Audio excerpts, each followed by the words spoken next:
La plus grande industrie du cinéma au monde n'est plus. En 2020, la Chine a pris la couronne aux États-Unis.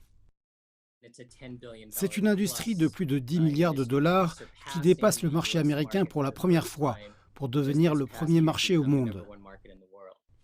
Avec la majorité des cinémas toujours fermés, les salles de cinéma chinoises ont rouvert en juillet dernier et sont déjà sur la voie d'une reprise totale. Nous attendons à ce que la Chine retrouve sa performance de marché au niveau d'avant la pandémie en 2019, qui avait été une année exceptionnelle et record. Comment chaque pays qui a géré la pandémie a influencé la relance de l'industrie du cinéma?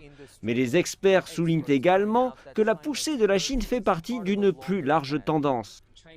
Les films en langue chinoise, ces dernières années, 5 années environ, ont véritablement acquis en termes de valeur de production, de qualité des histoires racontées, de talent.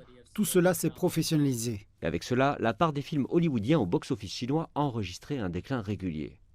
Si vous regardez les chiffres du box-office à Hollywood, ils ont baissé ces dernières années. Ils sont passés de 35-36% à 31%.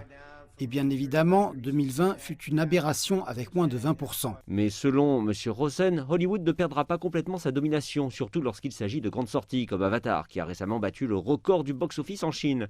Et avec ce coup de pouce, il est devenu le film numéro 1 au box-office mondial de tous les temps. Avatar. Grâce aux récentes ventes en Chine, l'épopée de science-fiction a repris sa couronne à Avengers Endgame comme le film le plus rentable de l'histoire. Le marché chinois demeure très important pour Hollywood. Et même s'il n'est pas aussi important et ne peut pas nécessairement sauver un film, comme c'était le cas par le passé. La diminution de la part de marché présente un tableau inquiétant pour les studios d'Hollywood, alors que les cinéphiles chinois placent leur pays au sommet du monde du cinéma.